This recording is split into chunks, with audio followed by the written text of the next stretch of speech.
I saw a slightly funny meme the other day where somebody was insulting somebody else, and then that person said, "Stop gaslighting me." And then underneath it said, "Everyone thinks they know what gaslighting means." Nobody really does. Dr. Ramani does. We're going to talk about the signs of gaslighting in the workplace. But of course, let's start with a definition. Dr. Ramani, what is gaslighting? So gaslighting is the denial of reality, and it's a grooming process that's designed to allow another person to dominate another individual. Gaslighting has multiple steps. One is sort of maintaining a position of trust or authority with that person, denying reality, and then undercutting that individual by telling them there's something wrong with them. Your memory's off, you must be crazy, you must be paranoid, whatever it is. And that combination of reality being denied and then being told that there's something wrong with you from a person that you trust then results in this process of a person feeling, that they actually sort of give in. They're like, this person's got to be right because I keep getting it wrong, which allows the gaslighter to really be able to manipulate and control that person they've gaslighted with relative ease. Beautiful explanation. When somebody asks me, what does gaslighting mean? I say it's when somebody causes someone else to doubt their own reality. Is that too broad of a definition? I would say that it's the denial. It's the actual denial of reality. That's not happening. And I think that the fallout of gaslighting is that a person doubts their reality. I don't even know that the gaslighters rubbing their hands together saying, I'm going to make them doubt their reality. It's more of like, I'm going to control the narrative, right? And I'm going to, you see what I'm saying? Like they want to be in control. It's not as not intentional as one would think. Like that's their end game. I'm going to control this and I'm going to do this by sort of saying this is how it is and there must be something wrong with you. Okay, so in the workplace, this happens a lot. We've talked about it in relationships on MedCircle, but now we're shifting into the workspace. What are some common gaslighting scenarios you've heard of that occur in the workplace? Well, one would be doubting someone's commitment. So a person might say like, hey, haven't had a raise in years and, or I've done all this work and none of it's been recognized. And the employer turns around and says, or the boss, whatever, and says, wow, you must not really be committed to our larger cause here. We're all hands on deck. And that person actually has done their homework and recognizing they're not paying as much as other people, but they really value that they do believe in the cause or the mission of the company. And so having that doubted is a form of gaslighting because that person's reality is that they're actually deeply committed. And the person in charge is saying, why should we give you, we're not going to give you more money because you're not committed. Like should be about commitment. So that's not uncommon. And another one would be denial of contribution.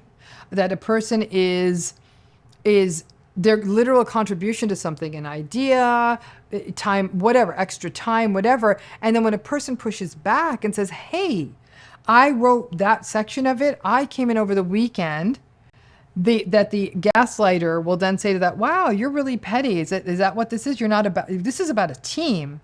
And they'll say they will paint that person who's saying, give me credit as being somehow petty, or even sort of framing it as sort of I don't want to say hazing ritual, but like, this is what we do here. You earn your stripes, you work your way up. And so now a person's actually is a significant contributor, but the employer is saying, in essence, I'm not going to recognize that. And they're not even acknowledging that they did contribute. Like think this is what's expected of you. How do you gaslight, though, something like someone's commitment? I understand you could gaslight them by saying you're not going to show up on Saturday to work, or you did or did not stay after 5 o'clock or something. But if somebody's not committed and I just feel like they're not, I'm like, you're not really committed. You don't show up. Or well, if you don't show up and they say you're not committed, that's not gaslighting because it tracks. But even if somebody feels like they are committed, right? Like I don't go into the office on Saturdays, but I'm still committed to this job. And they would say, well, you're not really committed unless you come in on Saturdays. This person, though, is then saying, I've done these things. I'm asking for a raise on the basis of closing those sales or getting those numbers in or whatever it may be. They're giving actionable items. Let's say that like these are the things I've done. Okay. And the other person saying, why should you? Well, okay, great. They might even say, yes, you did do those things. Okay. However, do you really need to be recognized financially? You know, if you're asking for more money from us, I got to doubt your commitment, because isn't it enough that the company is growing? Right. Does that Right. make sense? Yes. So it's a Yes. manipulation in that way, as though that if they're asking for money, they're not committed. It's very common, especially as we record this video, the great resignation is going on and company sizes are shrinking. And so people are having to take on more and more responsibility in their company. And then they're called inefficient when they can't get it all done. I feel like this is across the board right now occurring in companies. What type of, or I guess I should ask, when an employee is experiencing that type of gaslighting, what would you recommend they do? It's really challenging, because this has been happening long before the Great Resignation. Sure. You know, any form of institution, company, whatever, recognizing, oh, someone quit, I can pour this work on someone else's desk, and now I don't have to pay another person. And it's a bit like, you know, so it's such a gradual kind of a transition that a person may not even notice that all this new work is coming their way, right? It is gaslighting, because you're doing more work and you're not getting paid more money. So what do you do? I mean, I always call it, like, play the clean game first. Say, since such and such left, now these 7 new responsibilities have been added and are really adding about 10 to 15 hours to my week. I would like that to be recognized. Now you may face the gaslight of, we're all hands on deck, great resignation, people leaving, blah, blah, blah. Or don't you care? Like, these are hard times. We all need to sort of pull ourselves up by the bootstraps. You have to belt tighten. Meanwhile, the boss isn't belt tightening and is buying a new house and a new car and all of that, right? But this belt tightening thing, they're manipulating. They're playing on a sense of guilt.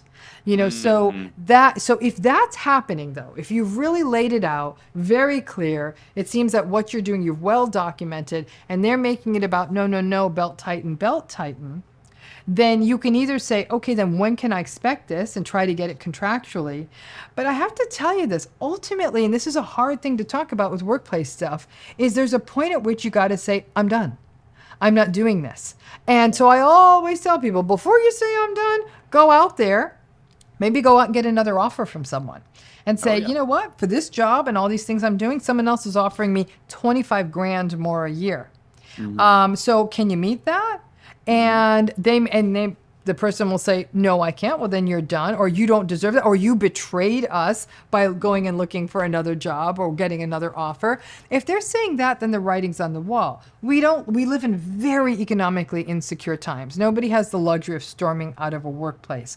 But if you sense you're being gaslighted, and we are still in an economy where there are jobs, go out there. You know, see what else is out there and see what happens. If if you can do so without it sort of, I don't know, it depends on your industry. Sometimes people talk. Sure. But all things being equal, sometimes having another offer can be the only way to play hardball with a gaslighting supervisor and say, listen, they're offering me this much. Can you match that?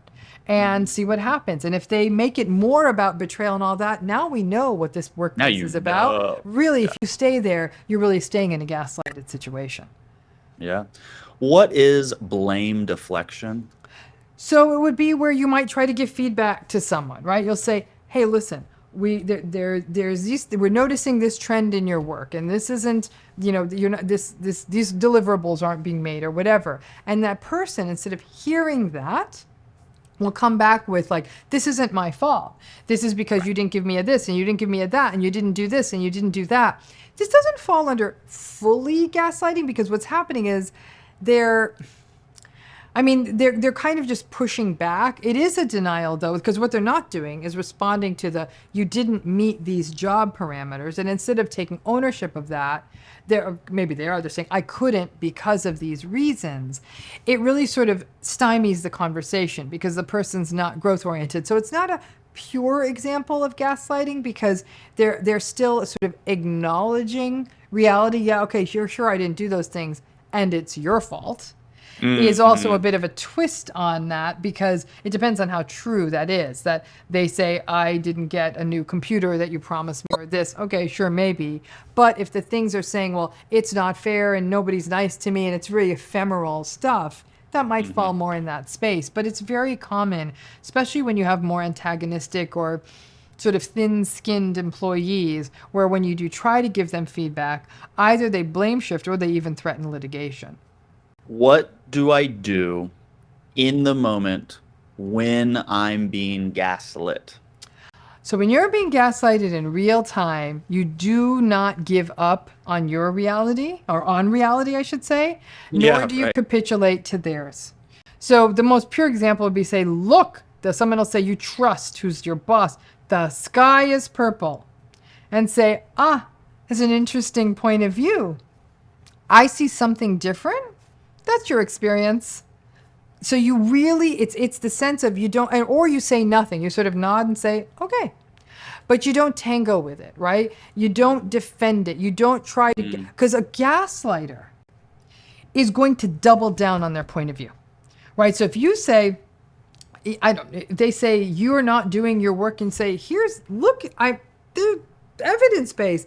And they'll say, oh my gosh, look at you, little Miss Obsessive, feels the need to get all those papers. You know, your obsessiveness is really putting off other people in this workplace. So now they've shifted over to making you look like somebody who's overly intense or overly obsessive. So they've shifted the lens to now there's something wrong with you.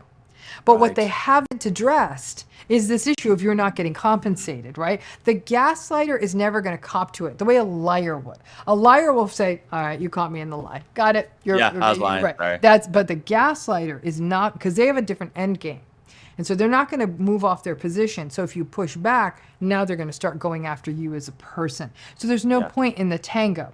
And if they're pushing it, you're not committed and you'll say, listen, this is the work I'm doing. This could and should be recognized. And if they won't meet you and they start continually playing you out of something is wrong with you, like I said, that's a wake-up call to determine what your next steps are. This is not someone who's likely to change. Yeah. Dr. Ramani, thank you for your insight today on this topic. We'll have her back again, y'all, and we'll talk about gaslighting again, y'all, okay? There's more to talk about, but all for now, and thank you for watching. Remember, whatever you're going through, you got this.